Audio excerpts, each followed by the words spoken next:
Senhor Deus, nós te louvamos pelo privilégio de estarmos juntos mais uma vez na sua presença como igreja do Senhor, onde queremos aprender mais da tua palavra. Dá-nos direcionamento, sabedoria, graça, direção dos altos céus, ó Pai.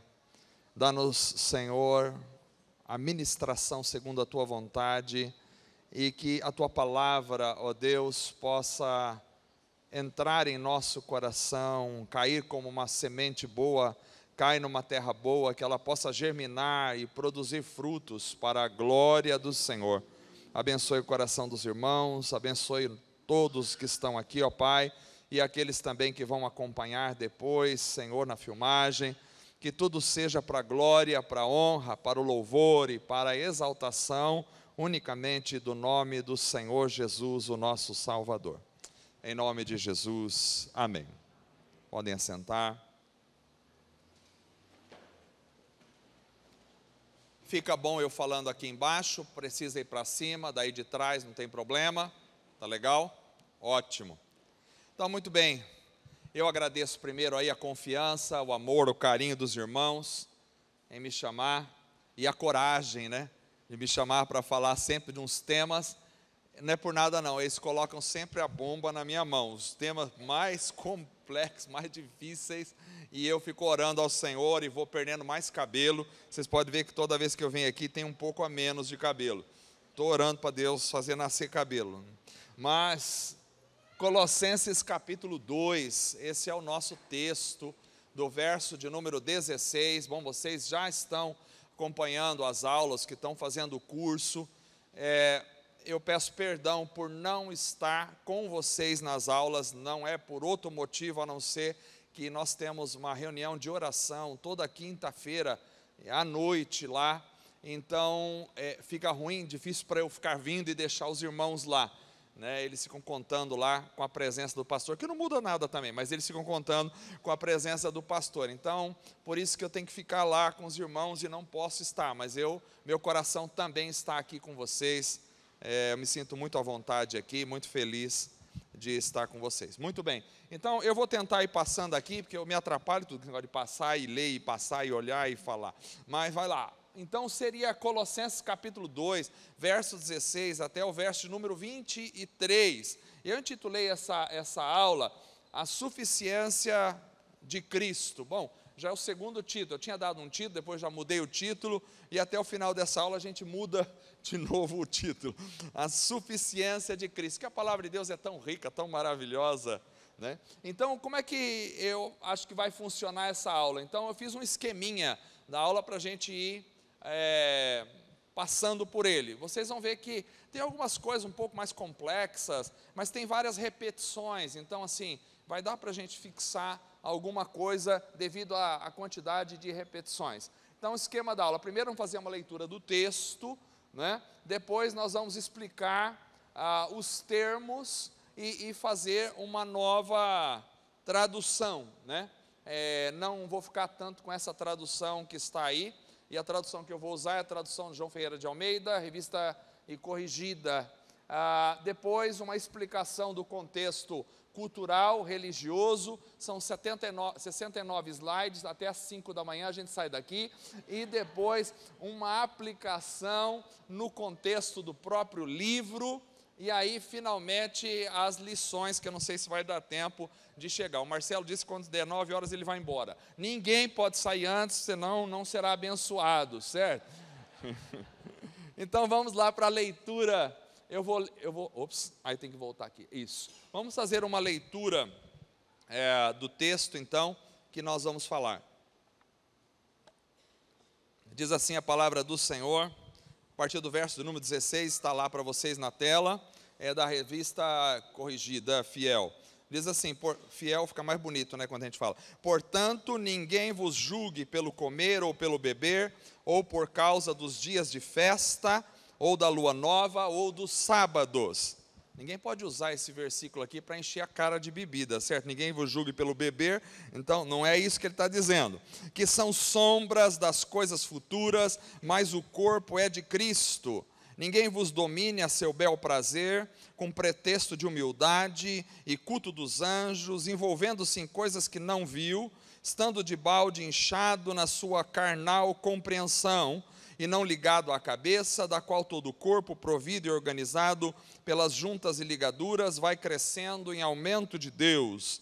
Se, pois, estáis mortos com Cristo quanto aos rudimentos do mundo, porque vos carregam ainda de ordenanças, como se vivesseis no mundo, tais como não toques, não proves, não manuseis. Já nem estou passando aqui. As quais todas perecem pelo uso, segundo os preceitos e doutrinas dos homens, as quais têm, na verdade, alguma aparência de sabedoria, em devoção voluntária, humilde e em disciplina do corpo, mas não são de valor algum, senão para a satisfação da carne. Muito bem, esse texto é um texto, a meu ver, absolutamente complexo, porque ele demanda uma compreensão do contexto cultural e religioso da cidade de Colossos, né? Mas antes de chegar lá, tem algumas demandas de tradução que eu acho que dificultam a nossa compreensão correta do texto. Vocês sabem que a Bíblia, o Novo Testamento, foi escrito em grego, chamado grego koiné. Koiné é uma palavra que significa comum, que era o grego comum da época de Jesus. Esse grego koiné, ele versou desde 300 a.C., ele foi até 300 depois de Cristo. Depois entrou o grego bizantino, e aí foi caminhando para o grego moderno. E o Antigo Testamento foi escrito em hebraico, a grande maioria, e algumas passagens foram escritas em aramaico.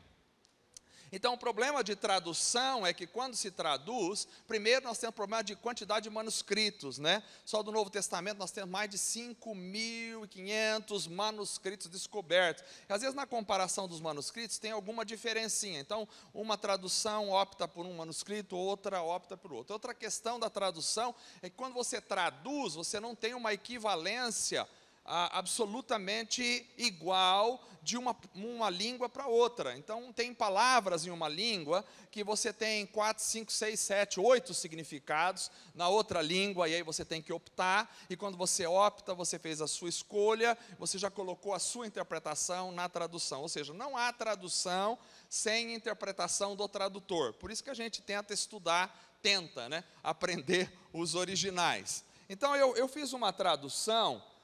Na realidade, eu fiz uma revisão dessa tradução, João Ferreira de Almeida, sem nenhuma pretensão de ser melhor que o João Ferreira de Almeida, mas olhando para os nossos recursos que a gente tem hoje, que são diferentes do que João Ferreira de Almeida tinha, porque quando João Ferreira de Almeida fez a tradução para o português, não tinha sido descoberto os melhores manuscritos que nós temos hoje do Novo Testamento. Então, ele tinha uma certa quantidade de manuscritos, textos receptos e tal, e depois nós descobrimos melhores. Bom, não vou ficar preso aqui, senão a aula vai até amanhã às 6 horas da tarde. Então, explicando e traduzindo novamente. Então, assim, eu vou só apontar aqui os versículos que eu faria alguma modificação na tradução. Os outros que estão iguais eu não estou apontando aqui no momento. Então, quando Paulo diz assim, né, que são sombras das coisas futuras, mas o corpo é de Cristo, então eu achei interessante essa questão dele usar as coisas de comer e beber e rituais como sombras. Sombra, propriamente, no grego, ele remete a uma presença iminente, ou seja, a sombra está aqui, significa que aquilo está próximo, porque a sua sombra sempre está próxima de você. Se eu estou aqui, a minha sombra está aqui. Agora, quem olha para a minha sombra não vê a realidade de quem eu sou. Pela minha sombra você vê a minha silhueta. Se eu sou alto ou baixo, se eu sou gordo ou magro, mas você não vê muita coisa a respeito de mim. Então, a sombra é algo como se fosse um rascunho, e aí então vem depois a realidade da coisa. Então, aqui a palavra sombra ela está mostrando que no Antigo Testamento, as coisas que vieram do judaísmo, eram apenas sombras da realidade que viria. Que realidade? Jesus, né? Com toda a nova aliança. E é interessante porque no texto, parece que a palavra sombra, ela está em contraste com a palavra corpo. A sombra se contrasta com o corpo, por isso ele fala, são sombras das coisas futuras, mas o corpo é de Cristo, ou seja, a sombra está contrastando com o corpo, a sombra fala do corpo, mas o corpo é a realidade das coisas, né? Então, as sombras durariam até que o corpo chegasse. O principal versículo dessa coletânea de versículos que a gente pegou, o mais difícil, mais complexo, mais complicado de entender, a meu ver, é o verso 18. E é justamente onde a gente tem o maior problema de tradução. Na João Ferreira de Almeida está, ninguém vos domine a seu bel prazer, com pretexto de humildade, culto dos anjos, envolvendo-se em coisas que não viu, e estando de balde inchado na sua carnal compreensão. Então aqui, primeiro, a frase, domine a seu bel prazer, ela se refere aí, no original, a um árbitro que está decidindo contra, ou anulando, ou desqualificando. Lá no jogo de futebol, por exemplo, você tem o árbitro, o cara faz o gol, e aí está tudo certo o gol, mas o árbitro vai lá e decide contra, e desqualifica aquela jogada. Então, me parece que Paulo está falando daqueles que estão desqualificando, estão agindo como árbitros, desqualificando a igreja, certo? Então, ninguém vos domine a seu bel prazer, refere-se a um árbitro decidindo contrário, né?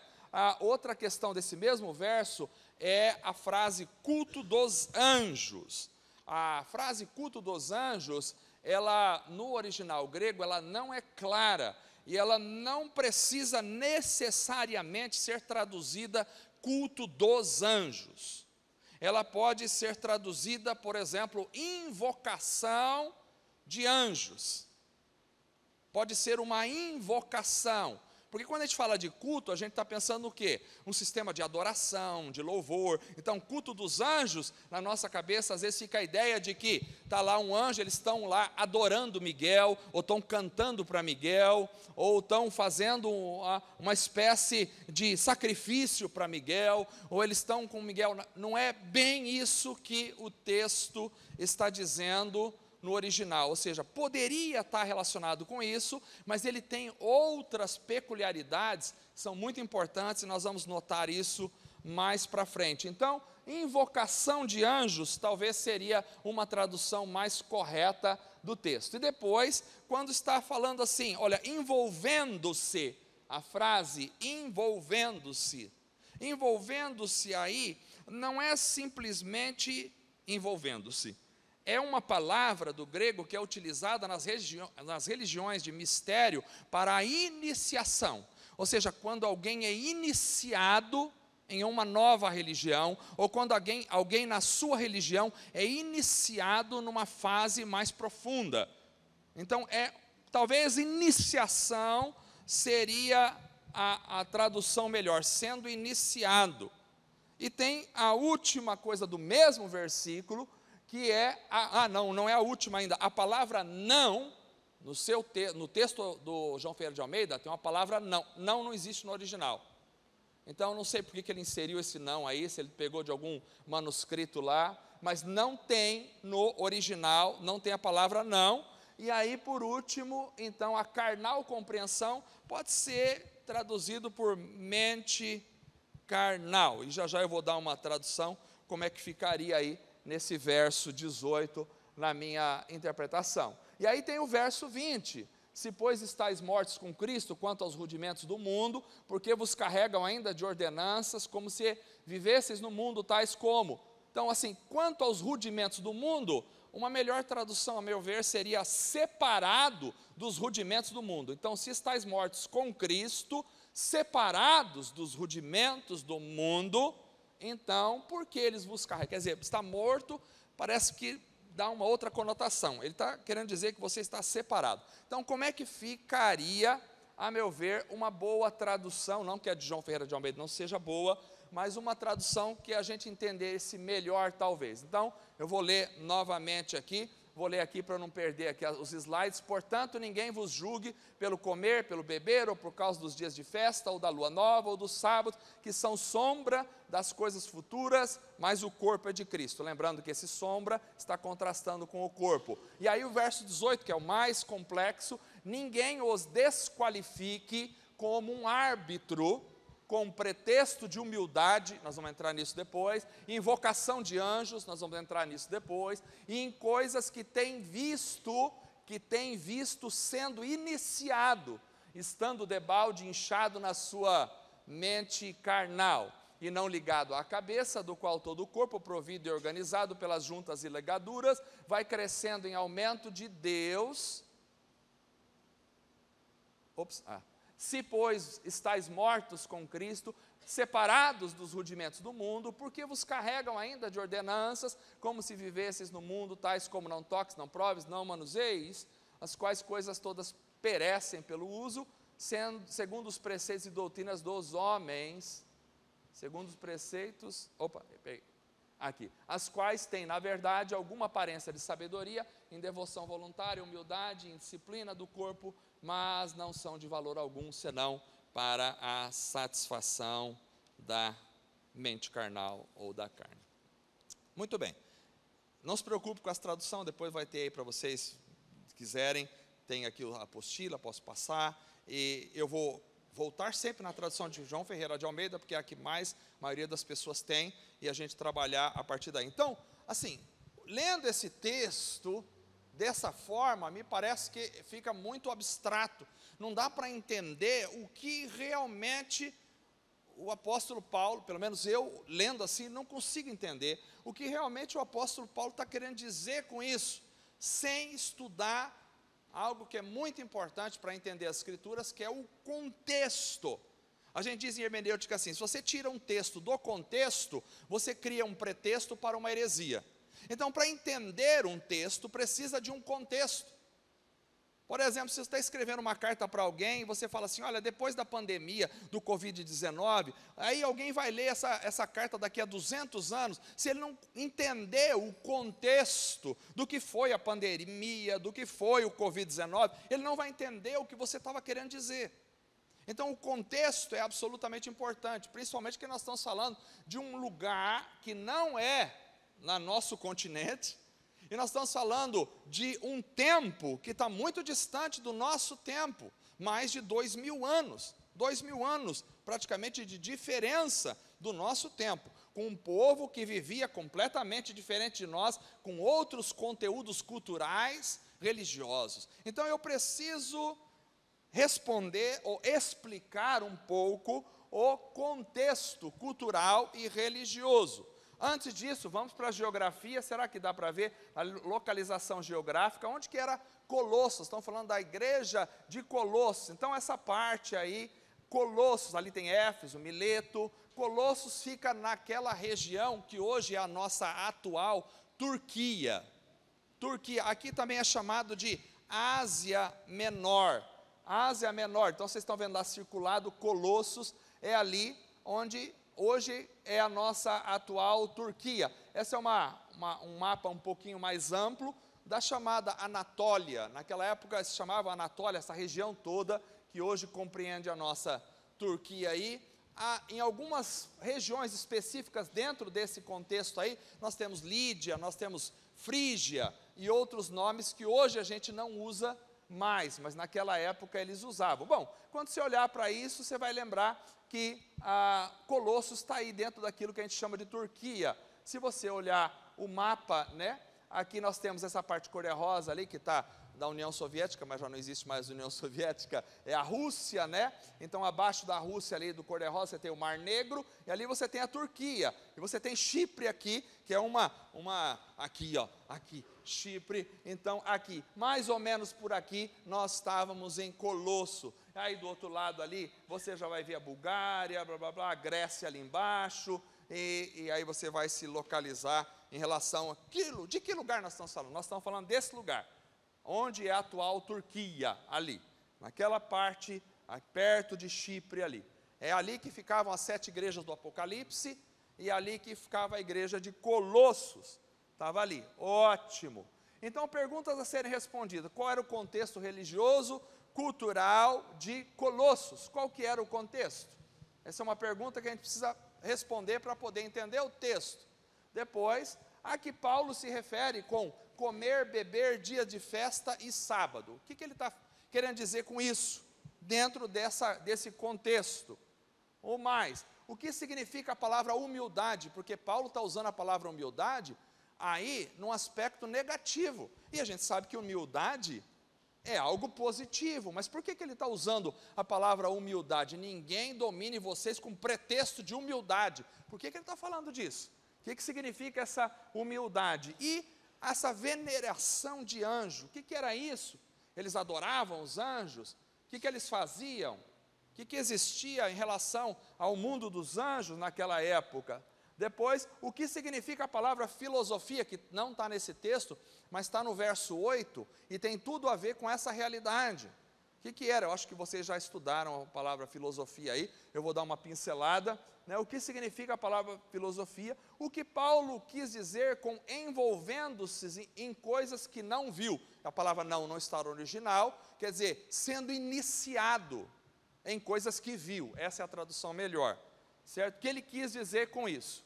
Então, eu peguei muito do que eu vou falar aqui, praticamente o contexto cultural todo, eu peguei do Clint Arnold, que escreveu esse livro chamado O Sincretismo Colossense, a interface entre o cristianismo e a crença popular em Colossos. A ideia do Clint Arnold é que existia uma religião popular ali naquela região, e que essa religião popular é que vai dar a fagulha para aquilo que Paulo está falando.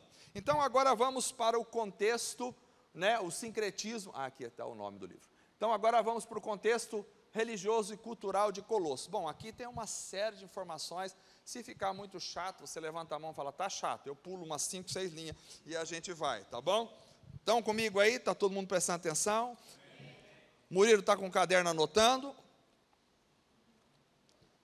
Aleluia, não está olhando no WhatsApp não, né? Marcelo está com o caderno anotando aí. Vai ter pergunta para vocês dois, porque me convidaram para falar sobre esse assunto difícil. Então, o contexto religioso e cultural da época dos Colossenses. Bom, muito bem. Os cristãos em Colossenses, eles viviam em um ambiente, primeiro, de pluralismo religioso. O que significa isso? Que existiam várias religiões no ambiente onde estava a igreja de Colossos.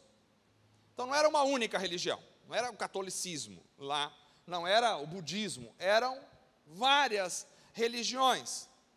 E acontece que eles conviviam, por exemplo, né, eles conviviam com pessoas que adoravam divindades da Anatólia, que é a Ásia Menor, que é o local ali de Colosso, aquela região toda que a gente chama de hoje Turquia, né? Então, existiam pessoas que adoravam as divindades deles na Anatólia, onde a igreja de Colosso estava.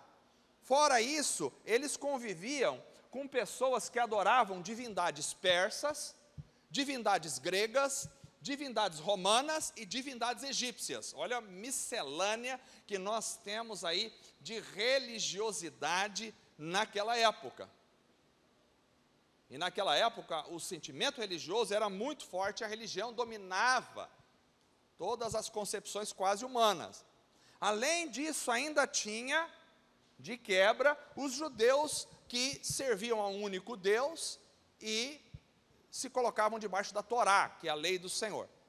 Então, você vê, a igreja de Colossos, ela está lidando com, no mínimo, essas 3 realidades absolutamente diferentes. Isso é um prato cheio para aquilo que a gente chama de sincretismo religioso. O que é o sincretismo religioso? É quando uma religião, ela absorve coisas de outra religião. A gente diz assim que a religião católica romana no Brasil, ela é sincrética, no sentido de que ela absorveu coisas que vieram de outras religiões, aqui sem nenhuma crítica à Igreja Católica ou qualquer outra igreja. Como eu estou aqui entre irmãos, eu vou falar o que eu tenho que falar, e depois, se der processo, o Murilo que se vira para me livrar. Então, sim, o que acontece? Você tem, uma das características do catolicismo é essa questão do sincretismo religioso. Até 313, nós tínhamos a igreja como perseguida pelo Estado. A partir do momento da conversão de Constantino, e em 323, que ele estabelece a religião como a religião oficial do Império Romano, o Cacá está só ali, né, com o coração na mão. Então, o que acontece? Ele estabelece a religião cristã como a religião oficial do Império Romano. Tem muita gente que é do budismo, do hinduísmo, de outras religiões, e das religiões romanas, das religiões persas, das religiões da época que estavam ali da Grécia, eles vão adentrar para dentro do cristianismo, porque agora o imperador é crente. O imperador é crente, eu sou da igreja do imperador, não é assim? A gente fala, eu sou da igreja do Murilo. O imperador é crente, então a gente fica todo cheio para ir lá. Então o que acontece? Esses caras entraram, mas eles não se converteram. Eles aderiram, como acontece muitas vezes no meio das igrejas hoje em dia. Os caras vêm, mas ele não se converte. Se ele não se converteu e aderiu, o que ele vai fazer? Ele vai trazer a religião dele para dentro. E aí o cristianismo vai assumir formas absolutamente pagãs. Mas tudo bem, depois a gente fala outro dia sobre isso aí. Então aqui não foi diferente, houve um sincretismo religioso que ameaçava a igreja de Colossos. Porque eles começaram a assimilar coisas das religiões persas, das religiões de Roma, da Grécia, da Anatólia e outros lugares, e misturar com o judaísmo, tudo junto, certo? Fora disso, nós temos aquilo que a gente chama de magia no judaísmo, né? A magia tinha adentrado já em certos círculos dentro do judaísmo, principalmente do judaísmo do segundo templo.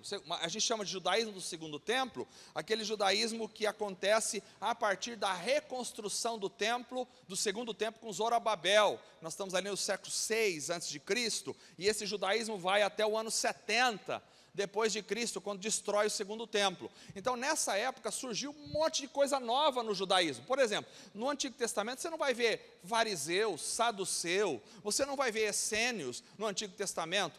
Mas quando você chega no Novo Testamento, você tem uma miscelânea de judaísmos todo misturado lá no Novo Testamento.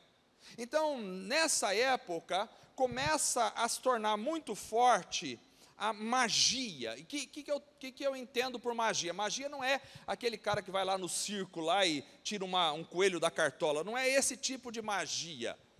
A magia a gente entenderia mais ou menos quase como uma feitiçaria. O que é magia? Magia é uma tentativa de manipulação dos seres sobrenaturais. A partir do quê? A partir de encantamentos, a partir de repetição de mantras, de chaves, né? Então, hoje em dia a gente tem um pouco de magia nas igrejas. O cara acha assim, que para cantar, para descer o poder do Espírito, ele tem que repetir 7.300 vezes uma frase. E ele fica cantando, repetindo aquela frase, repetindo. 2 horas depois, aí o povo se entorpeceu, aí se encheu do poder de Deus. Não tem nada a ver com o poder de Deus, que coisa. Então, veja lá. Então, alguns praticavam esses atos dentro do judaísmo de magia. Era algo que estava muito forte no mundo judaico. E aí, ao invés deles invocarem o Senhor para a libertação, eles começaram a invocar anjos e a negligenciar a Deus, voltando-se para os anjos. Por quê? Vamos chegar lá. O que pode ter influenciado a magia? Então, fatores que podem ter influenciado e levado à magia, né, dentro do judaísmo e aí posteriormente dentro da igreja de Colossos, para a qual Paulo está escrevendo e falando um monte de coisa para eles. Então, primeiro, olha um fator importante, a consciência da transcendência elevada a extremos, ou seja, transcendência, vocês sabem o que é. Transcendência é aquele que vai além da naturalidade. Deus é transcendente, ou seja, Ele é absolutamente poderoso, Ele é majestoso, maravilhoso, Ele é santo, Ele transcende a nossa realidade comum. Deus não é como nós, assim, carne e osso, desse jeito e tal. Deus é tão poderoso que Moisés não podia olhar para o rosto. Moisés, que era amigo de Deus, né? E Deus falou assim, Moisés falou, olha, eu queria olhar, eu queria te ver. E Deus falou para ele, você não pode me ver.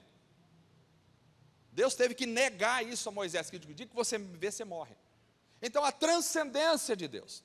Acontece que, imagine comigo, a transcendência, Deus é tão transcendente, quando isso começa a ser levado a extremos, isso aqui não é dizer que Deus não é transcendente, mas quando isso começa a ser levado a um extremo e começa a entortar a compreensão, isso pode levar à ideia de que Deus é tão longe, tão transcendente, que eu não tenho como chegar até Ele.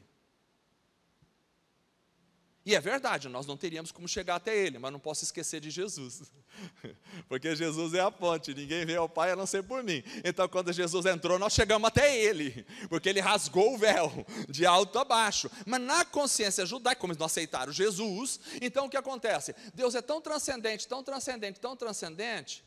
e Ele, e algumas divindades da época, eram poderosas demais, e tinham os deuses menores, que serviam essas divindades. Então, quais são os menores que vão servir a Deus na sua transcendência? Os anjos. Então, na cabeça deles, uma coisa vai levando a outra. Porque se eu tenho um Deus que Ele é tão poderoso, tão grande, que eu não posso chegar perto dEle, que Ele vai me fulminar, então, como é que eu me relaciono com Ele? Bom, se eu não tenho Jesus, eu vou buscar o quê? Nos seres que estão mais próximos dele. Quais são os seres que estão mais próximos dele? Os anjos. Então, de alguma forma, os anjos se tornaram um certo intermediário entre Deus e os homens. Qualquer semelhança é mera coincidência com a nossa realidade. Mas aí, eles se tornaram, então essa transcendência que Deus está tão longe, está tão grande, está tão poderoso, que eu não consigo ir até Ele, é mais fácil eu acessar o anjo. Meio que assim, é mais fácil eu pedir para o Cacá orar por mim, porque ele está mais próximo do Deus Todo-Poderoso, e até eu chegar, orar, e Deus me ouvir, é mais fácil, então eu vou a ele e falo, por favor, você ora por mim, e eu fico dormindo em casa lá, tomando suco e comendo no McDonald's, e ele vai fazer a oração, e Deus vai atender ele, porque eu acesso o anjo de forma mais fácil, já que eu não consigo acessar Deus. E nessa de acessar o anjo é um passo. Quer dizer, começou com a transcendência extremada. E isso levou a um distanciamento de Deus e a um olhar para os anjos. Daí eu tenho um acesso aos anjos mais fácil. O próximo passo é, eu não consigo manipular Deus, porque Ele é todo poderoso e transcendente, mas eu posso manipular os anjos. E aí eu venho com encantamentos e magias, com falas de encantamentos, com frases específicas, que vão fazer os anjos virem a meu favor. Então aqui eu tenho a magia.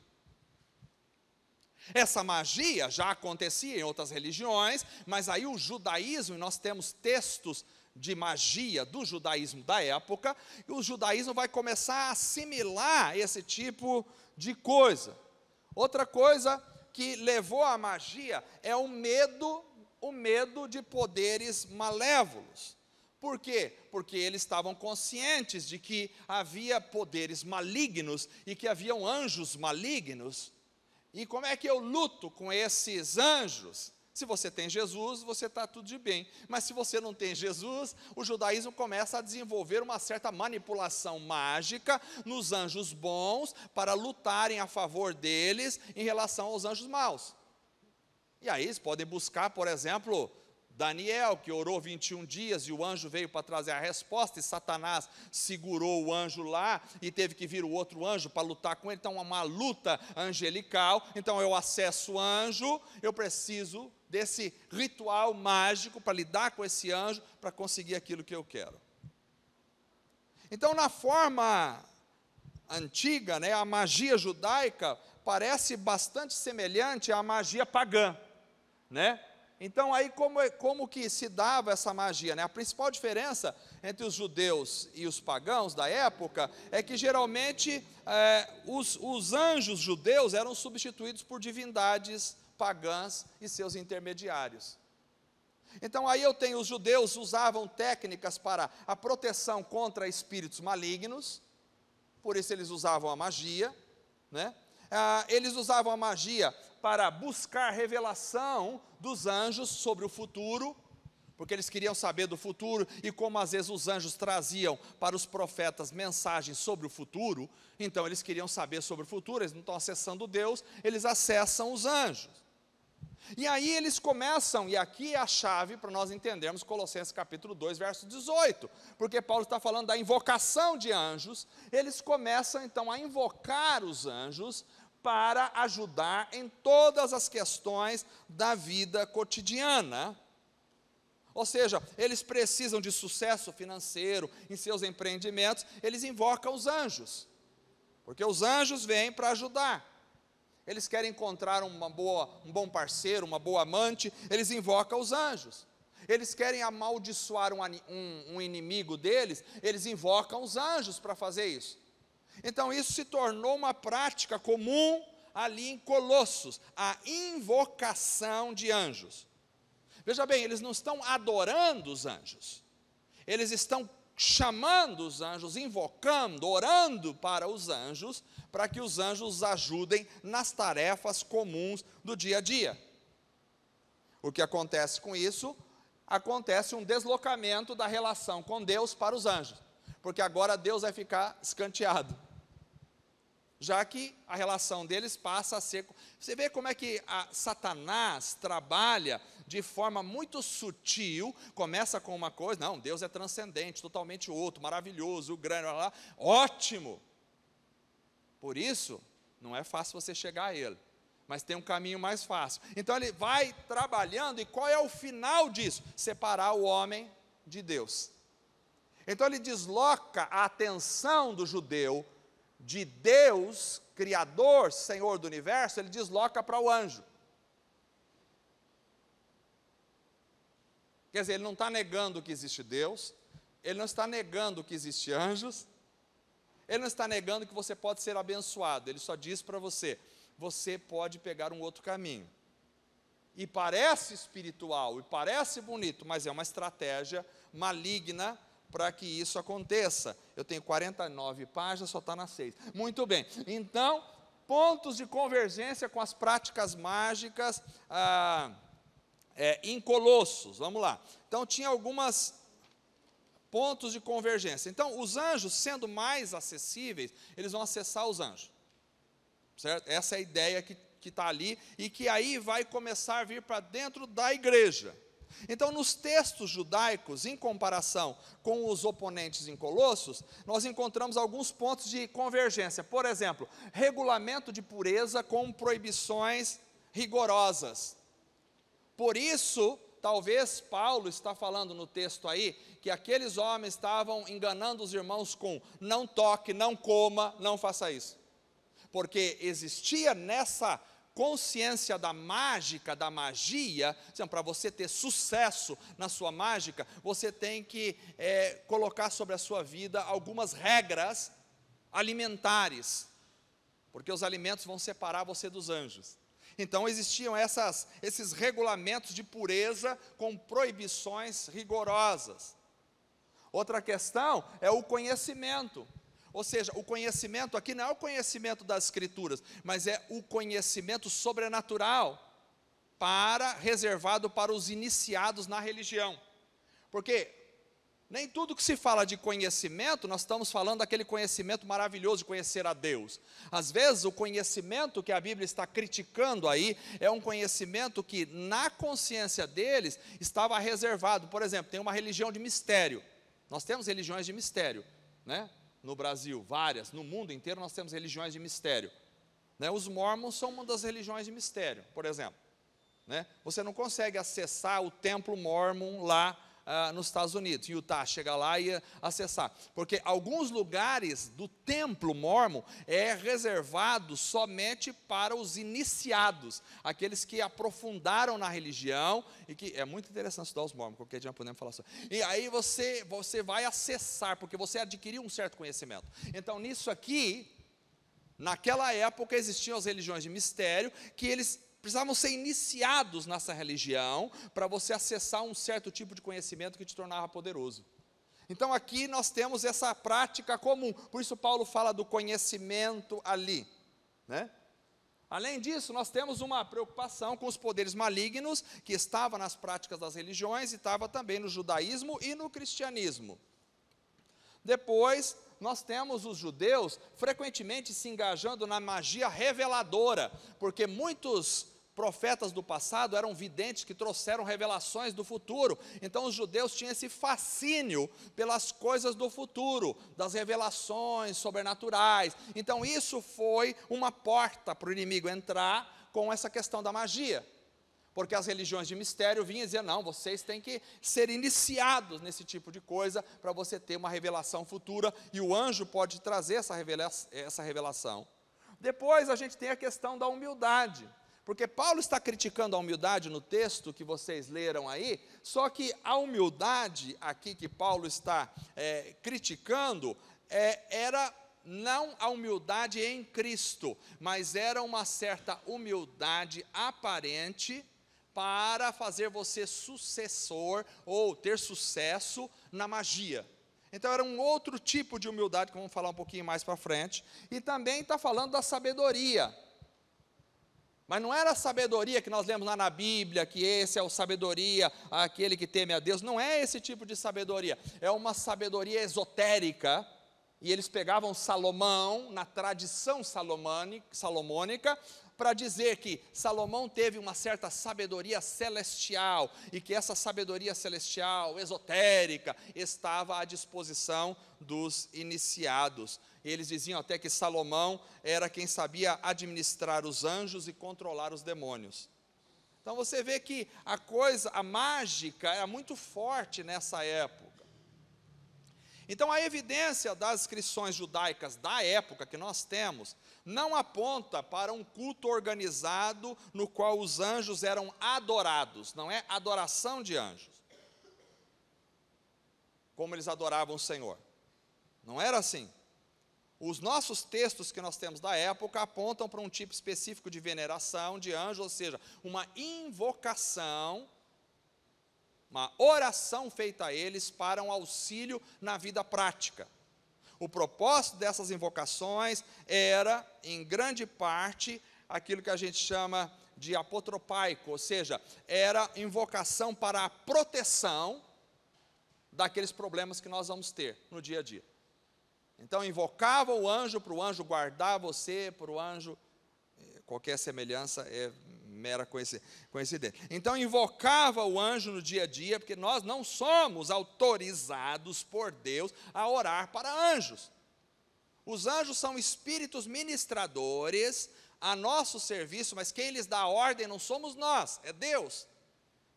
Então Deus pode dar a ordem para um anjo te proteger, mas você não tem autoridade para invocar um anjo, para orar para um anjo, porque isso necessariamente vai levar você a desfocar a tua atenção do rei.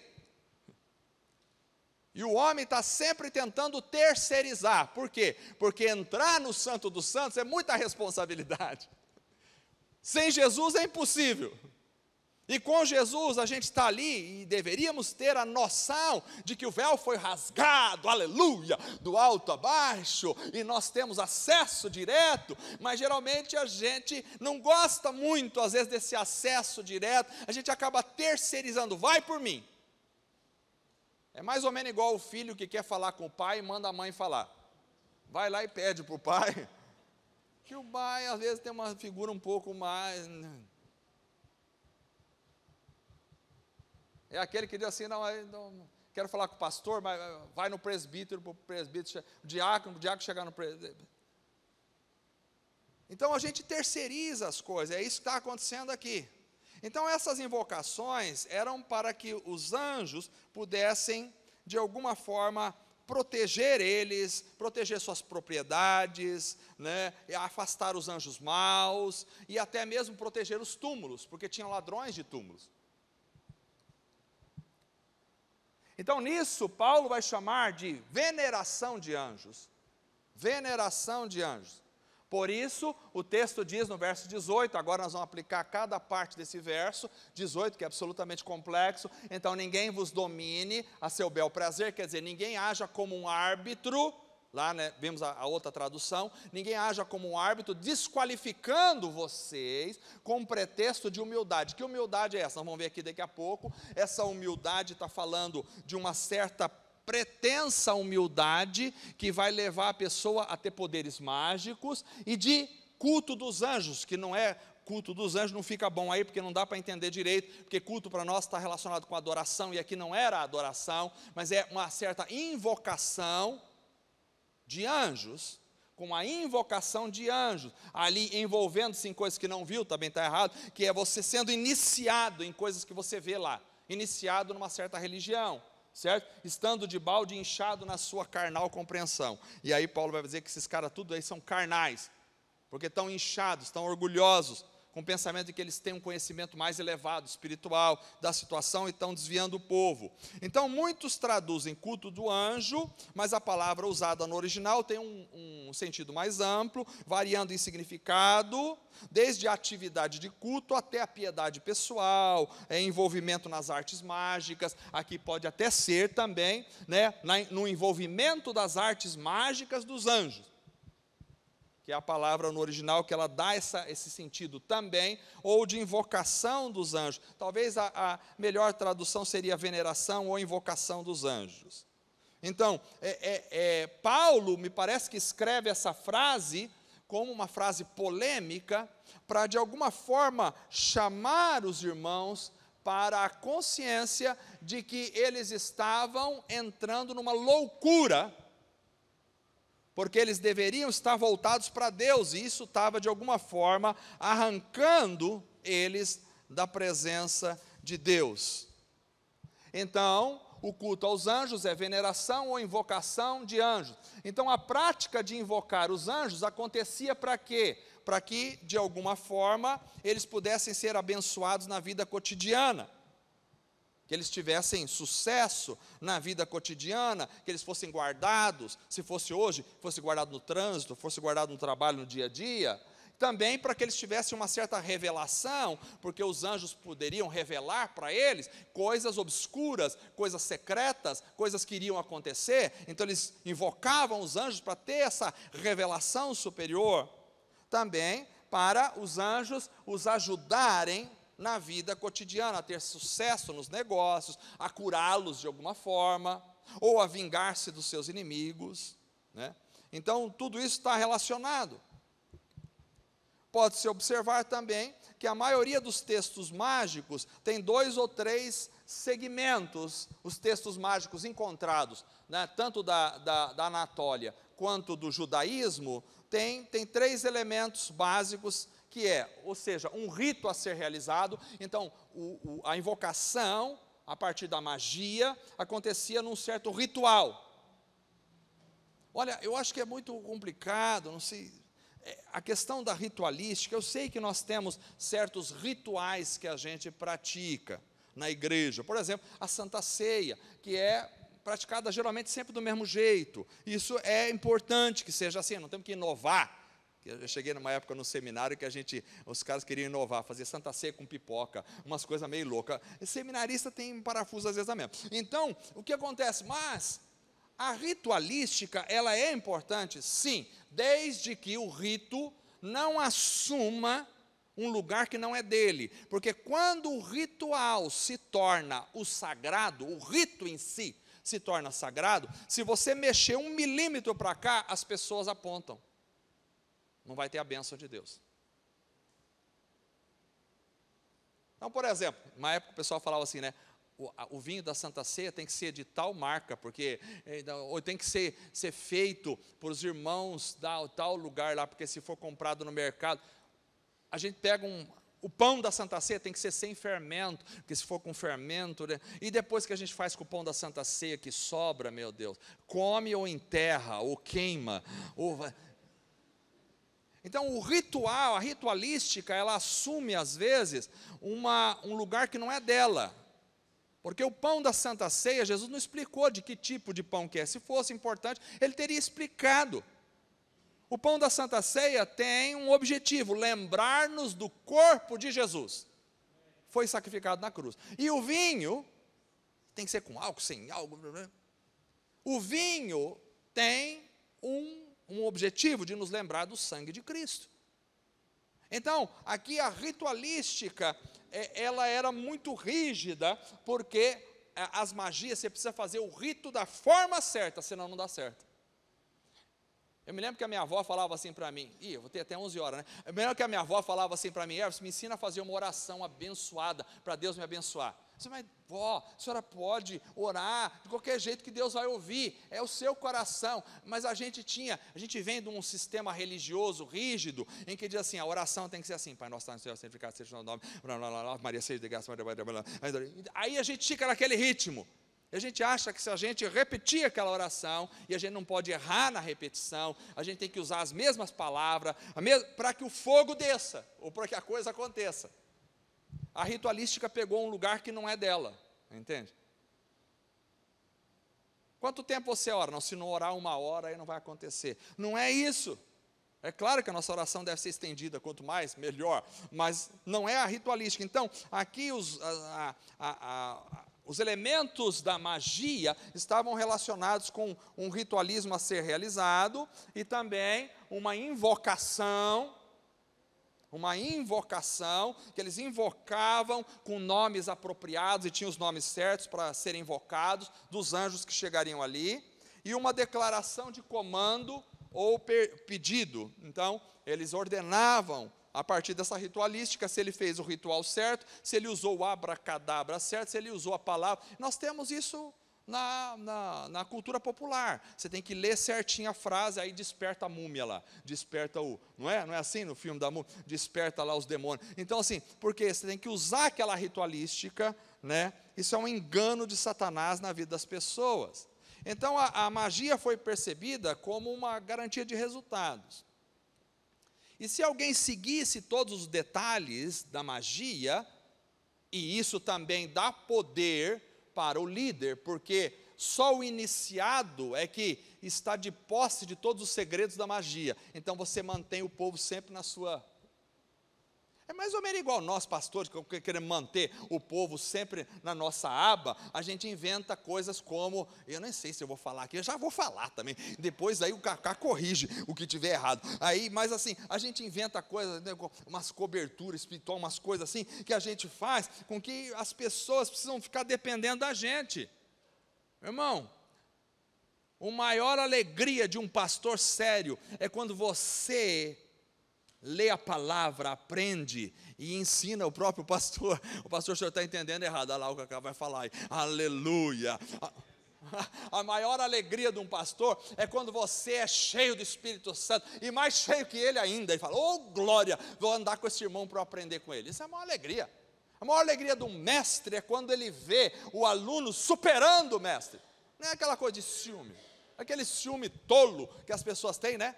Vai um cara lá na igreja, prega melhor que você, pronto, nunca mais chama, misericórdia, demônio que foi lá falar. Não! Importante é você deixar o Espírito falar, o Espírito Santo, aleluia. Então isso levou a uma diminuição do relacionamento com Cristo, onde entrou a história. Por quê? Porque se ele está invocando anjos, se ele está invocando Pedro, Paulo, João, entenda como queira, Maria, José, Filisbino, e se ele está invocando não sei quem, ele não está chegando aonde? Onde ele deveria chegar. E Jesus veio para romper o véu de cima a baixo e abrir o acesso direto para nós. Mas o inimigo vem lá como um costureiro sem vergonha, safado, e costura novamente o véu. Ele diz: agora tinha véu, mas agora não tem véu, mas tem anjo. Aí você fica preso no anjo. Aí você fica preso no São Jorge, fica lá o tempo todo preso no São Jorge, não chega nunca ao Senhor.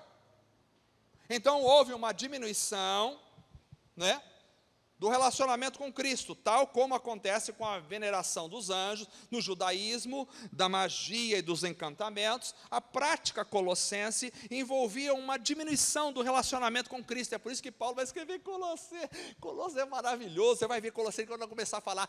Aqui, ainda bem que eu tenho bastante tempo para falar, até 3 da manhã. E você vai ver, porque ele vai falando sobre o relacionamento com Cristo. Quem é Cristo na história? Por isso que ele escreve a carta aos Colossenses, porque os caras estavam longe de Jesus agora, nesse momento, porque eles diminuíram o relacionamento com Cristo em favor de um relacionamento manipulador de anjos.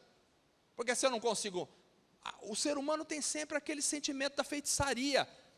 A feitiçaria que está ligado à magia, magia não é aquela magia do cara tirar um coelho da cartola lá, aquilo é uma brincadeira, mas a feitiçaria que está ligada à magia é a tentativa de manipulação do mundo espiritual a partir dos elementos naturais. Isso é feitiçaria. Por exemplo, por que o cara vai lá e ele mata uma galinha, e ele joga o sangue, ele acende uma vela, ele coloca o negócio na encruzilhada? Porque a partir de atos materiais que ele está fazendo, ele está manipulando o mundo espiritual. Essa é a realidade.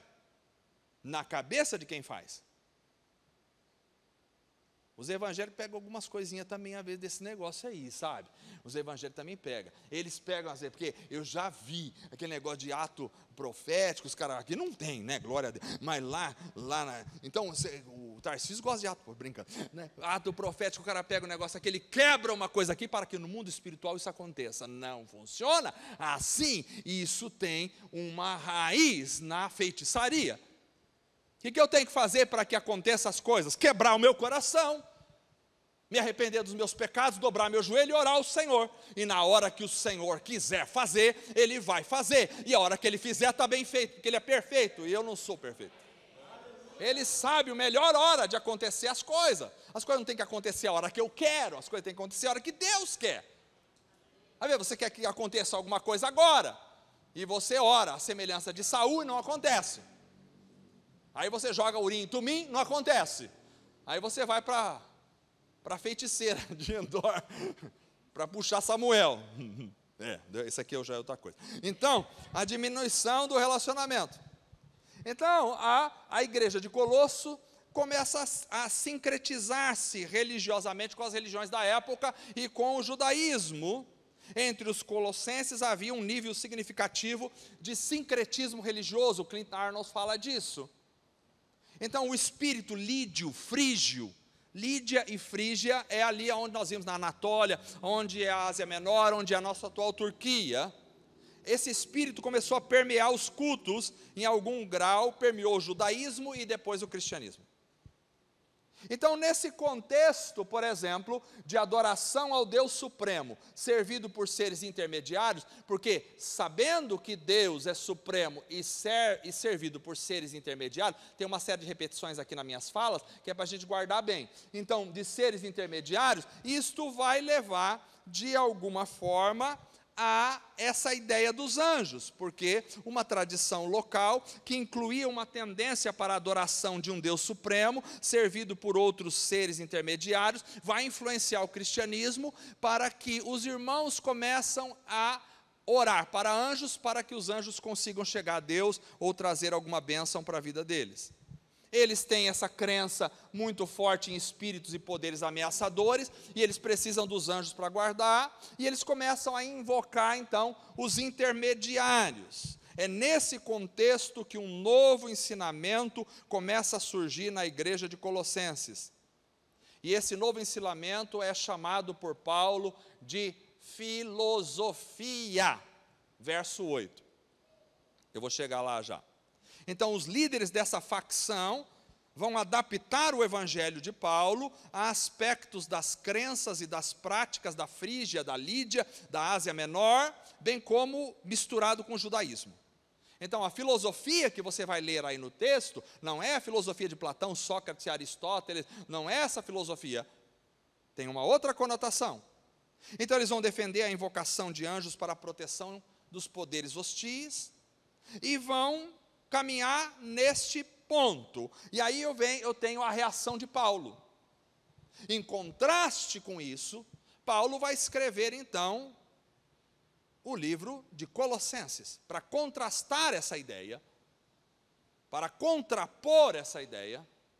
E Paulo vai rejeitar todos esses mecanismos de poder que os homens, agora Paulo está escrevendo para Prudente, está rejeitando todos os mecanismos de poder que a gente tem, com rituais, com mantras, com tudo dentro do louvor e dentro de um monte de coisas, para lá, e Paulo vai contrastando, vai rejeitando esse ritual em favor de uma melhor compreensão de sua relação objetiva com o Senhor exaltado, o Senhor poderoso, e a relação do fiel é uma relação objetiva com Cristo, o nosso Criador, porque não há outro intermediário entre Deus e os homens, a não ser Jesus Cristo, aleluia. Então não preciso, e Paulo vai começar a bater forte nisso, ele vai contrariando esse ensinamento que estava ali em Colossos, sobre esta relação com os anjos, e Paulo vai dar vai chamar isso de invocação de anjos, para chocá-los de alguma forma, e para mostrar para eles que eles estavam longe de Cristo. E Paulo vai dizer que Jesus, ele existiu antes dos poderes, por isso ele é maior que os poderes, ele de fato criou todos os poderes, porque ele tem todo o poder. Paulo vai dizer que Cristo derrotou, aí você vai entender por que Paulo está falando tudo aqui em Colossenses. Cristo derrotou os poderes hostis na cruz. Cristo vai intervindo no futuro e vai trazer uma realidade universal poderosa de paz e de alegria na terra. Paulo vai falando contra essa ideia que estava indo, dizendo que Cristo é Senhor da história, e vai batendo contra esse sincretismo, o centro da controvérsia nos próximos anos. Agora, isso é uma coisa interessante, porque o cristianismo, você vê, lá em Colossos, já tinha essa interferência das religiões dentro da mente dos cristãos. Essa ideia de um mundo que precisa ser acessado por iniciação, e de conhecimentos sobrenaturais, e de manipulação, etc. Mas, logo depois, porque antigamente a gente achava que, já nessa época, estava muito vivo o gnosticismo. O gnosticismo é um movimento que surgiu, onde acreditava-se que o conhecimento de verdades reveladas ao iniciado ia trazer a libertação para eles. E aí, esse movimento gnóstico, ele vai começar depois, logo depois disso, no meio da igreja, e ele vai influenciar muita gente dentro da igreja. Porque já há uma abertura para o sincretismo. E quando nós chegamos lá na frente, no século IV, a igreja então abriu as portas para o sincretismo, e sincretizou mesmo. E aí nós assumimos as contas budistas e chamamos elas de rosário. Nós assumimos a queima de velas e chamamos isso de iluminação do caminho. Nós assumimos a ideia da purgação dos pecados pelo fogo, vindo das religiões de mistério, que diziam que o fogo queima o pecado, e trouxemos para a igreja, dentro da igreja chamamos de purgatório, e assim foi.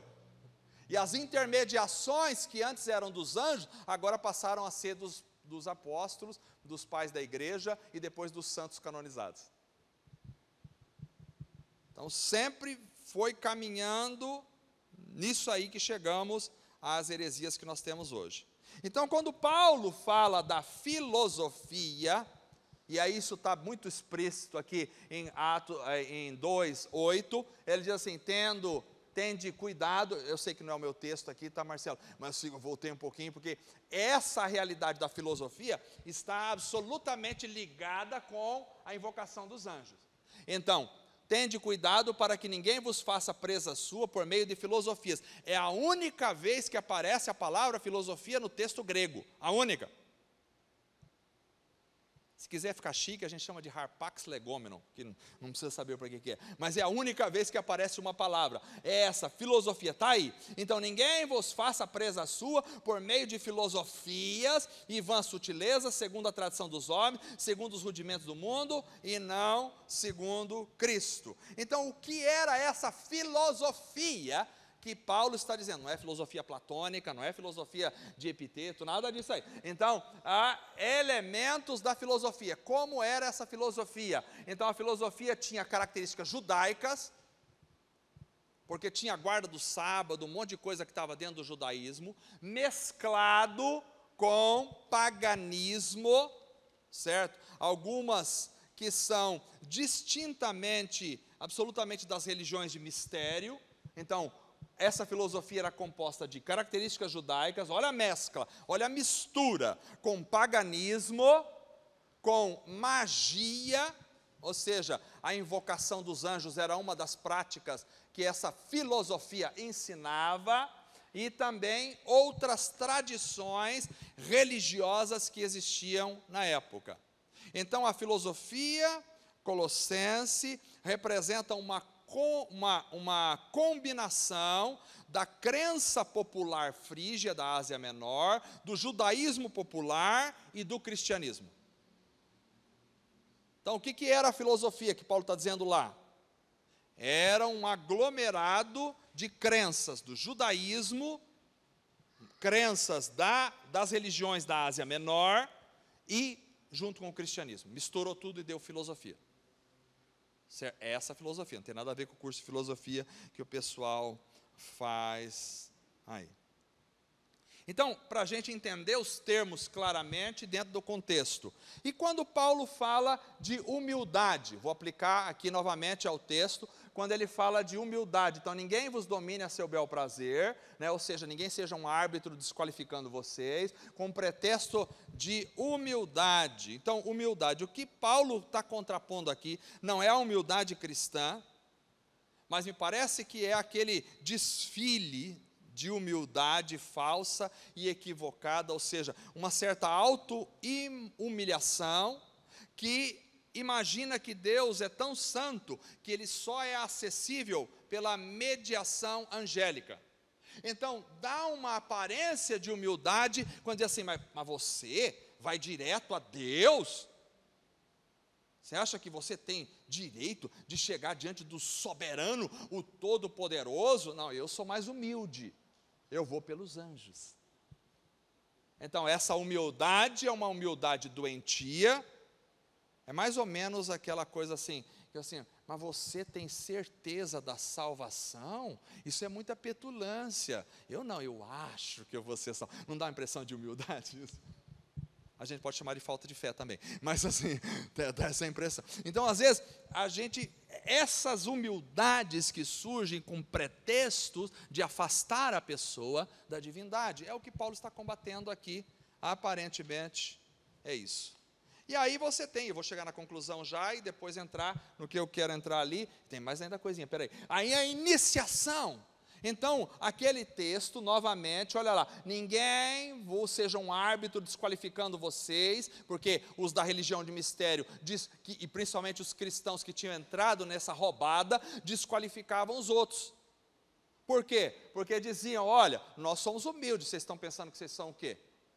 Vocês não são de Deus nada, nós vamos através dos anjos, certo? De invocação de anjos, envolvendo-se em coisas que não viu, na realidade aí, a tradução não é essa, é a combinação, deveria ser traduzida assim, entrando nas coisas que ele viu, ou que tinha visto, que é uma iniciação, o entrar, envolver aí, é ser iniciado. Então, aquele irmão que vai lá e diz, olha, nós somos iniciados numa realidade mais profunda, de uma religião mais profunda, tivemos acesso a mistérios mais profundos. Então, Paulo está batendo contra essa iniciação. Aliás, tem muita gente que no meio da igreja evangélica se apresenta, eu não uso essa palavra porque fica feio, mas se apresenta como uma espécie de iniciado. Irmão, você vai chegar ainda no meu nível, eu já subi até, né? Então, ninguém vos domine, né, não, ao seu bel prazer, com pretexto de humildade, culto ou invocação de anjos, como se ele estivesse sendo iniciado em coisas que ele viu, pretensamente, estando na realidade inutilmente, Paulo está dizendo, inchado na sua própria compreensão carnal. E aí ele chama isso de carne. Então aquilo que os homens naquela época achavam uma vantagem, Paulo dizendo, vocês são tudo carnal. A mente de vocês é tão carnal que não consegue compreender as coisas do Espírito. Então, concluindo esse pensamento, o Clint Arnold fala que a veneração dos anjos foi provavelmente uma expressão polêmica que Paulo cunhou para descrever o que aqueles caras que estavam totalmente errados estavam fazendo, ou seja, invocando os anjos como intermediários de Deus, que poderiam ser manipulados pela magia para assistência na vida comum de cada um deles.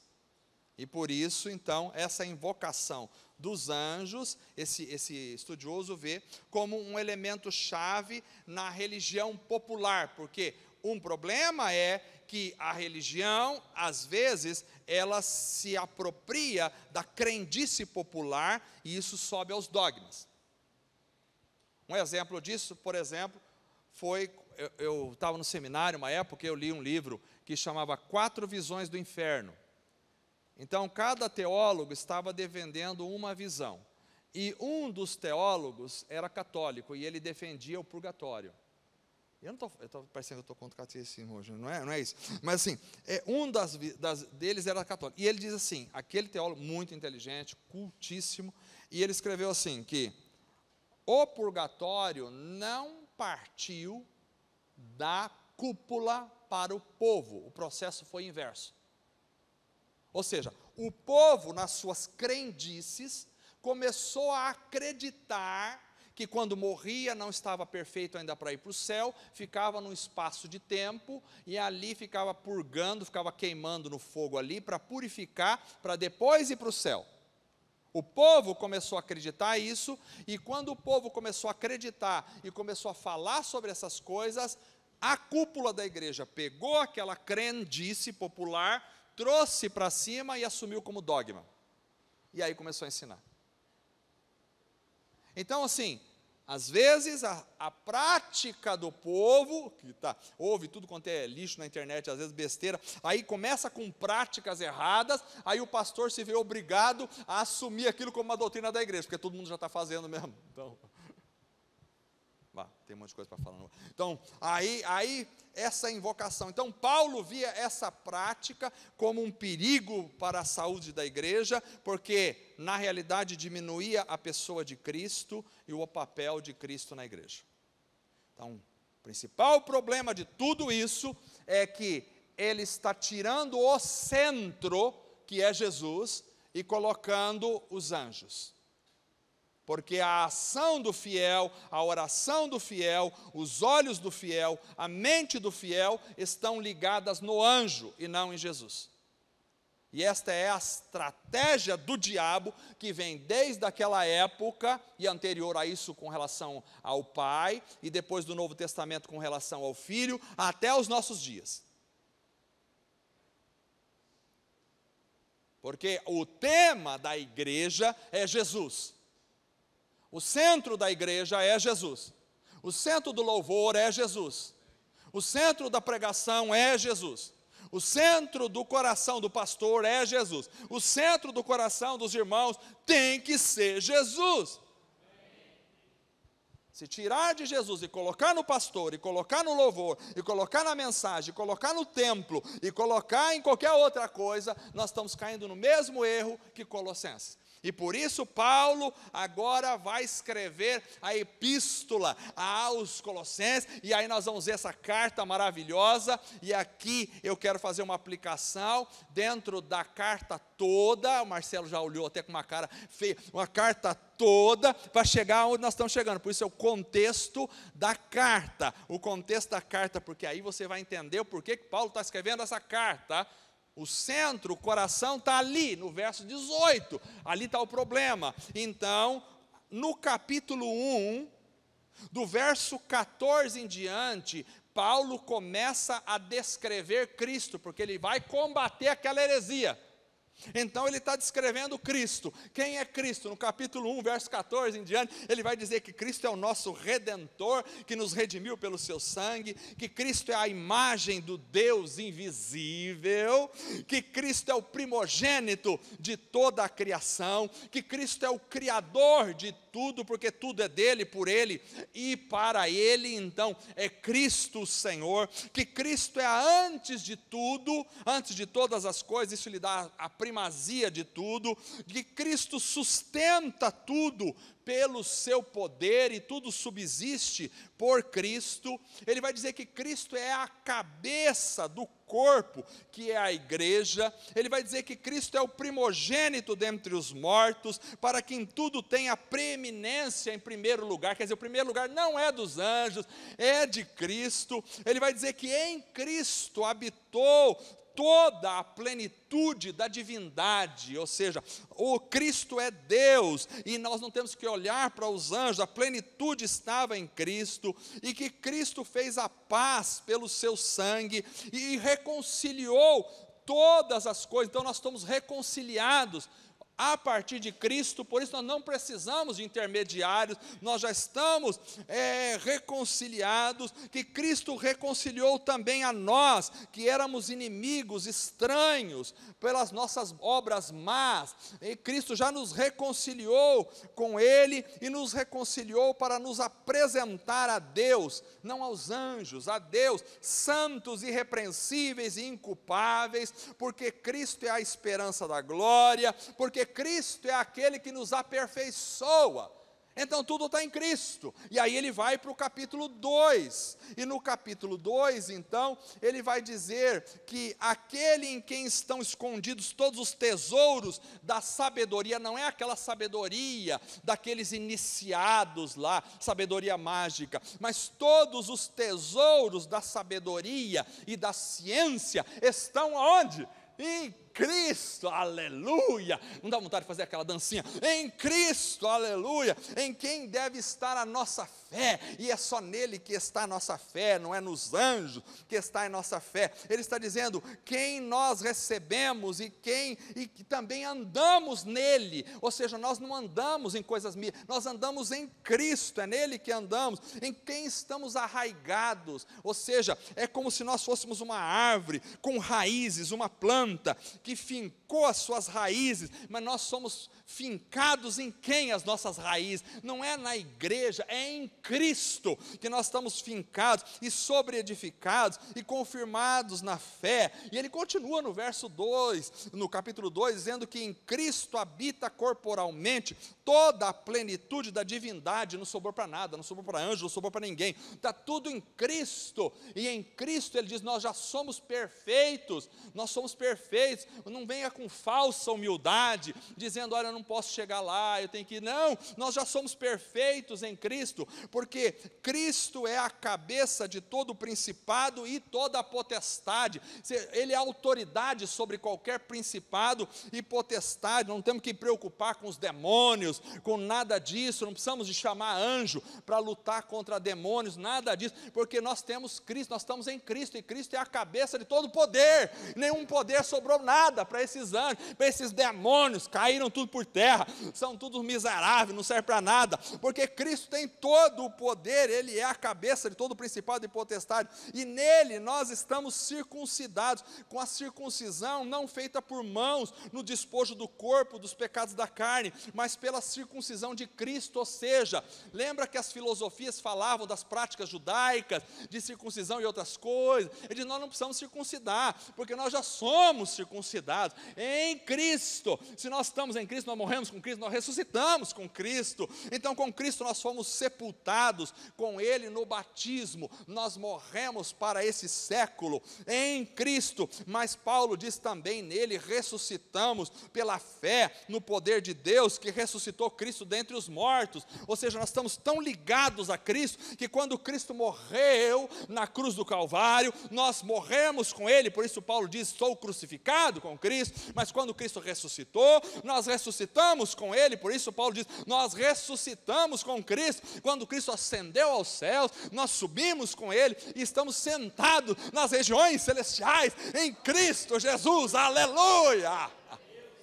Oh, glória! Aleluia! Aleluia!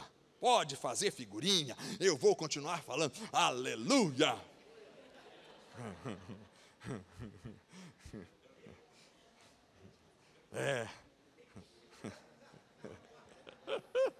Nele nós somos vivificados e nele nós somos perdoados. Fomos perdoados, em Cristo fomos perdoados. E porque Ele riscou a cédula que era contra nós e cravou essa cédula na cruz, Ele despojou os principados e potestades e os expôs publicamente e deles triunfou em si mesmo. Tudo isso está falando antes de chegar no nosso texto.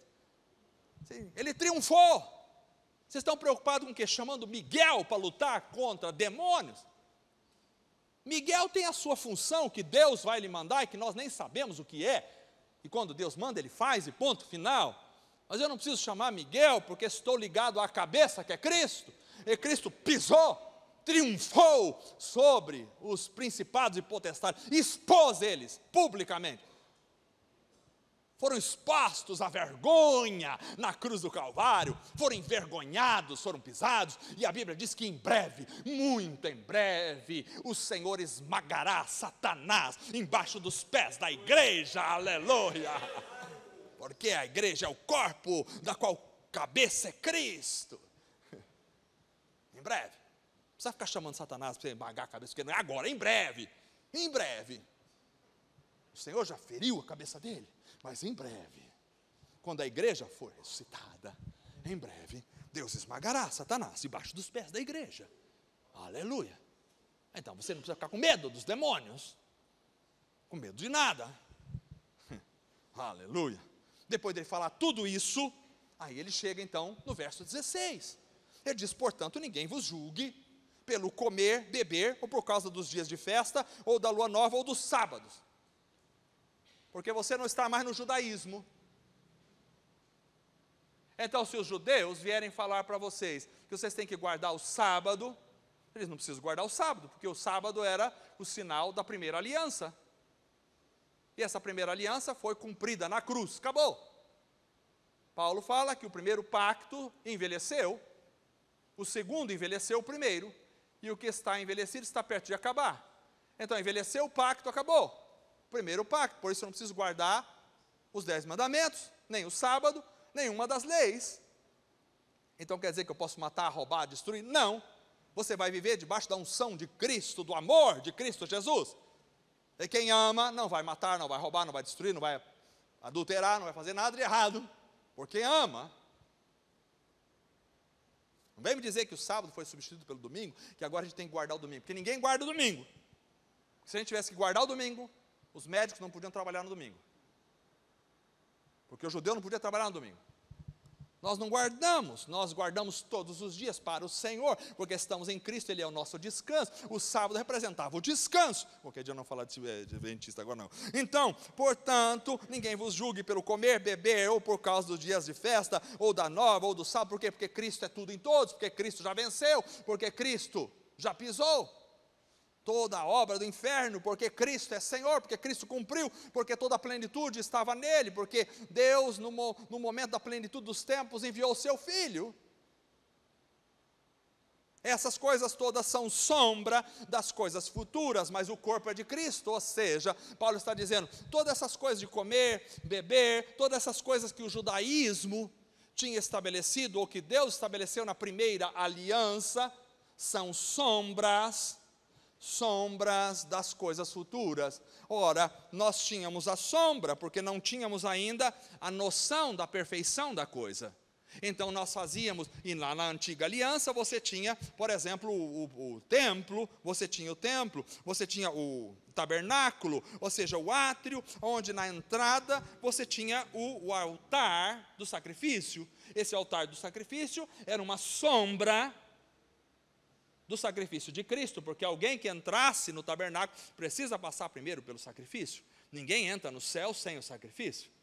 E ao passar o altar do sacrifício, você entrava. E aí, de um lado, você tinha a mesa com os pães da proposição, que era uma representação do corpo de Cristo, dado na cruz do Calvário por nós, e do alimento, eu sou pão vivo que desceu do céu. E do outro lado, você tinha o candelabro, que era uma representação da iluminação de Cristo, porque eu sou a luz do mundo.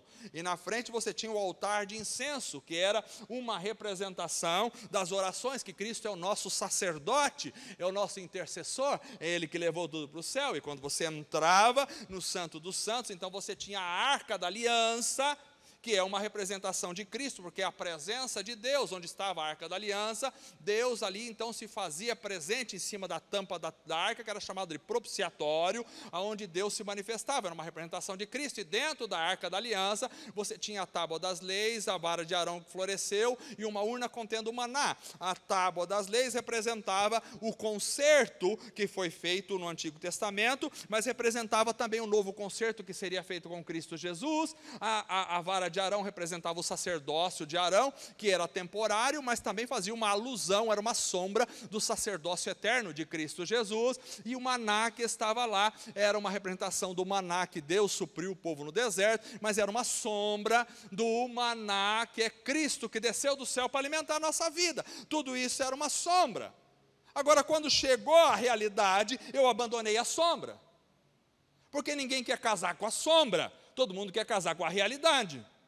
Imagine você que vai casar com a sua esposa, fala, casa com a minha sombra, eu não quero ficar com você. Com a sombra ninguém quer casar, porque a sombra é imperfeita, mas quando chega a realidade, é muito mais bonita que a sombra, porque a realidade é maravilhosa, porque a realidade é cheirosa, porque a realidade é linda, porque a realidade é brilhosa, porque a realidade é poderosa. E quando Cristo veio, então veio a realidade de todas as coisas. Isso é sombra do que haveria de vir, Cristo, e fala sobre as realidades celestiais. Sombras. O corpo é de Cristo, você está na sombra. Quando está no Antigo Testamento, nas leis judaicas, aí você vê o corpo de Cristo. A realidade que contrapõe a sombra é a realidade concreta. Cristo chegou, não estamos mais na sombra. Por isso ninguém pode julgar a gente pelo comer, beber e vestir, ou qualquer outra coisa, porque isso é das sombras. Agora nele somos aperfeiçoados, porque nele já fomos circuncidados, porque ele riscou a cédula, porque outrora andávamos na sombra, mas agora andamos nele. Nele. E aí ele fala, ninguém vos domine, a seu bel prazer, com um pretexto de humildade, porque Deus conhece o teu coração, é porque Cristo já sofreu por você. Você não tem que entrar com esses pretextos de humildade, dizer, não, eu não sei chegar até Deus, então eu vou através do anjo. Não. E de culto, invocação a anjo, sai fora disso aí. Não invoca ninguém não, invoca só o Senhor Deus poderoso. E não tente ser iniciado a nada. Se algum pastor falar para você, vem aqui que eu vou te iniciar, iniciado, sai para trás, gente, de reto, Satanás, demônio, vai para lá. E não se envolve nessas coisas. Porque tudo isso é um inchaço da mente natural e carnal do ser humano que não compreende Deus. Ou seja, Paulo está dizendo, as religiões místicas e mágicas não servem para nada, porque nós somos de Cristo. O nosso Redentor pelo seu sangue. Ele nos redimiu, Ele despojou os principados e potestades, por isso a gente não precisa de anjo brigando com o demônio por nós, porque Cristo já pisou neles. Agora, quem vive nessas coisas, ou seja, os gurus dessa história toda, ele não está ligado à cabeça, do qual todo o corpo, provido e organizado pelas juntas e ligaduras, vai crescendo em aumento de Deus. Ou seja, a cabeça é Cristo e o corpo é a igreja. E você não separa a cabeça do corpo. Porque você pode até ver alguém andando sem uma mão, sem um braço ou sem uma perna, mas você nunca vai ver ninguém andando sem a cabeça. Porque a cabeça é extremamente essencial para o corpo. Se você cortou a cabeça, você perdeu a vida. Então, Deus colocou Cristo como cabeça da igreja, que é o seu corpo. Ponto final. Então, se Cristo é a cabeça da igreja, aleluia, glória a Deus, o que nós temos a fazer? Só estar nele, porque Deus nos colocou nele, aleluia. Então, não temos que nos preocupar com nada dessas coisas. E a cabeça e o corpo trabalham, e tudo está muito bem ligado pelas juntas, e vai crescendo em aumento de Deus, porque a igreja vai crescendo em como? Vai crescendo em conhecimento, vai crescendo em profundidade com Deus, vai crescendo em alegria, vai crescendo em unção do Espírito, vai crescendo em avivamento. Então as religiões não podem nos ligar ao corpo, porque nós estamos já ligados em Cristo Jesus. Se, pois, estáis mortos com Cristo quanto aos rudimentos do mundo, ou seja, está desligado dos rudimentos, porque ainda vos carregam com ordenanças. Não toque, não prove, não manuseis. Esse ascetismo dessas religiões, e ao mesmo tempo de algumas igrejas, as quais Deus, todas perecem pelo uso, porque só serve para essas coisas aqui da terra. Segundo os preceitos de doutrinas do homem, não serve para nada. As quais têm, na verdade, alguma aparência de sabedoria, em devoção voluntária, humilde, em disciplina do corpo, mas são, na verdade, de valor algum, senão para a satisfação da carne. Em Cristo nós somos livres, porque fomos sepultados com Ele no batismo, ressuscitamos pela fé, fomos vivificados e fomos perdoados. E aí no capítulo 3 ele vai continuar dizendo, Ele é o nosso esconderijo, nós estamos escondidos com Cristo em Deus. Quando Moisés morreu, Deus escondeu o corpo de Moisés, e o diabo não achou onde está. E ele disputava com o anjo sobre onde está o corpo de Moisés. Isso é uma representação, talvez, da igreja, que nós estamos escondidos em Cristo. Aleluia. Presta atenção, você não está escondido na sua denominação, você está escondido em Cristo. Ele é a nossa vida e vai manifestar, então nós manifestaremos com Ele na glória, Ele é tudo em todos. Continua o capítulo 3 falando, Ele nos perdoou, devemos perdoar. A palavra, está de pé já quer ir embora, né? Vou terminar. A palavra de Deus deve habitar ricamente em nós. Devemos fazer tudo em nome dEle, não em nome dos anjos. Recebemos dele o galardão da nossa herança e devemos servi-lo. Aí ele entra no capítulo 4 e continua. Ele é o nosso Senhor que está nos céus. E nós falamos do seu ministério, do seu mistério, e a graça dele é conosco. Aleluia! E aí vem as lições, que eu vou acabar agora rapidão. Aí as lições, quais são as lições que a gente aprende? Cristo é a nossa suficiência. Nós estamos em Cristo, Ele é suficiente. Não precisamos de mais nada. Sabe do que você precisa? Cristo. Sabe do que você precisa? Ser cheio do Espírito de Cristo. Você não precisa de mais nada. Você acha que precisa de muita coisa? Você acha? Pensa que precisa de muita coisa, você não precisa de muita coisa, você precisa do Senhor, é só do Senhor. Se você tem o Senhor, você tem tudo. Se você não tem o Senhor, você não tem nada. Se você tem Cristo na tua vida, se você é cheio do Espírito Santo, você tem tudo. Você tem tudo. Você pode nem ter saúde, mas você tem Cristo, você tem tudo. Porque um dia tudo isso vai passar, o seu cabelo vai cair, a sua pele vai ficar flácida, você vai ficar velho, vai começar a andar com bengala, e glória a Deus, quem não quer andar com bengala tem que morrer novo. Aí vai andar com bengala, e vai ficar velhinho, e daqui a pouco as pessoas vão ter que colocar você no sol, e vão ter que tirar você do sol, não tem problema, vamos chegar até lá, senão a gente tem que morrer antes. Mas aí, se chegarmos até lá, tudo em nós vai se deteriorando, mas se você tem Cristo, quem crê em mim nunca morrerá, porque um dia nós ressuscitaremos para estar para sempre com o Senhor nos ares. Eu não consigo parar de falar aqui nessa igreja, que coisa que você... Aí depois não pode haver nada que descentralize Cristo da igreja, é Cristo no centro. Não é anjo, não é o louvor, não é o ministro do louvor. Ministro do louvor não tem que chamar atenção para si, não tem que chamar atenção para a sua voz, o cara que toca não tem que chamar atenção para nada disso, chamar atenção para você mesmo, nada. O pastor não tem que chamar atenção para ele, não tem que pôr roupa bonitinha, agarradinha, nada disso, o pastor não tem que chamar atenção, porque a atenção da igreja é de Cristo, e só Cristo, e só Cristo. Ninguém tem que vir na igreja para chamar atenção para si mesmo, ninguém. Não pode haver nada que descentralize Cristo. Por isso, as sutilezas do inimigo podem se aproveitar dos próprios conceitos cristãos quando exagerados, ou seja, quando eu não tenho uma consciência verdadeira das coisas de Deus e não levo tudo a Cristo, então isso pode ser extrapolado de tal forma e entortado a ponto de gerar uma heresia.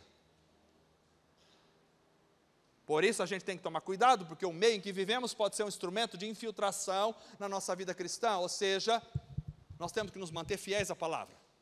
Por isso que pregação, igreja tem que priorizar pregação, ensino da palavra. A igreja não tem que priorizar outra coisa, é ensino da palavra e pregação. Sabe por quê? Porque você ensina aqui, mas a internet ensina um monte de lixo para lá. Não é tudo que está na internet que é lixo, eu sei, mas tem muita coisa que não presta.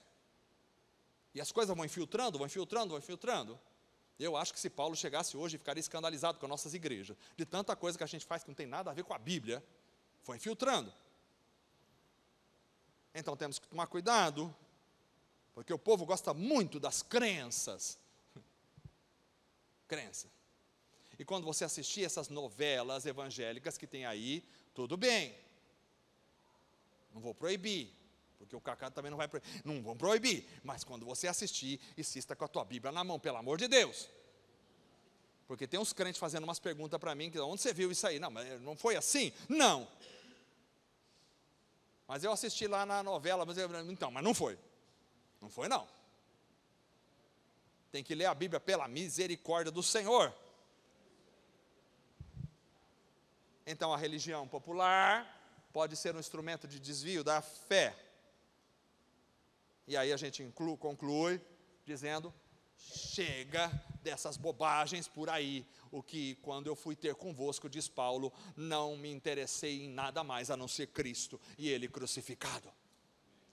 Quando estive entre nós, não quis saber, entre vós, não quis saber de outra coisa, a não ser Cristo e esse crucificado.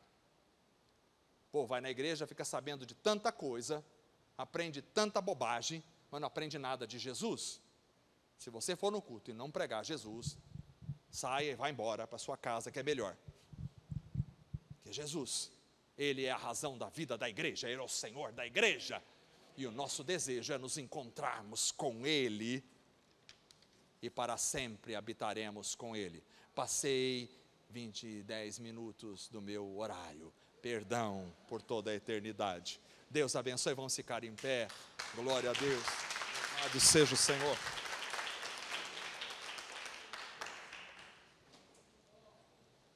Oremos ao Senhor com alegria, aleluia.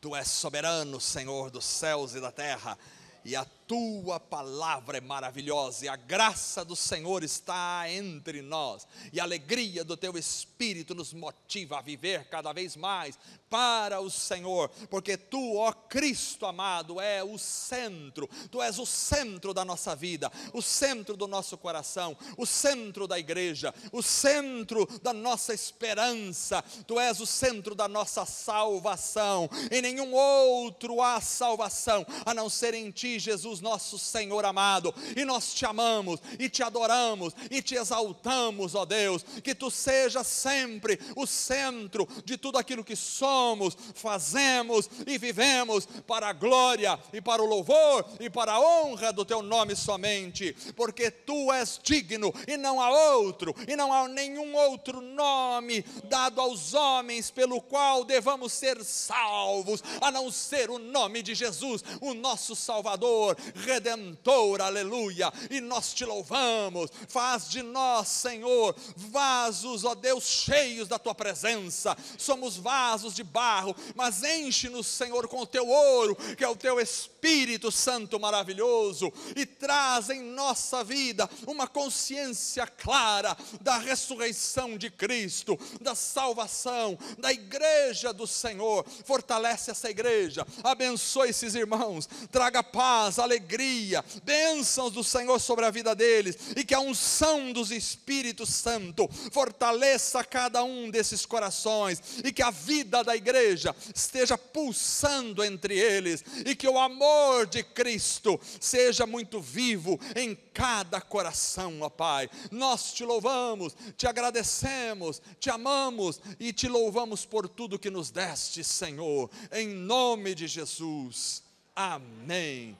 Graças a Deus. Deus abençoe. Quem que vem aqui? Murilo, Marcelo, Murilo. Deus abençoe vocês e até a próxima oportunidade, se Deus quiser.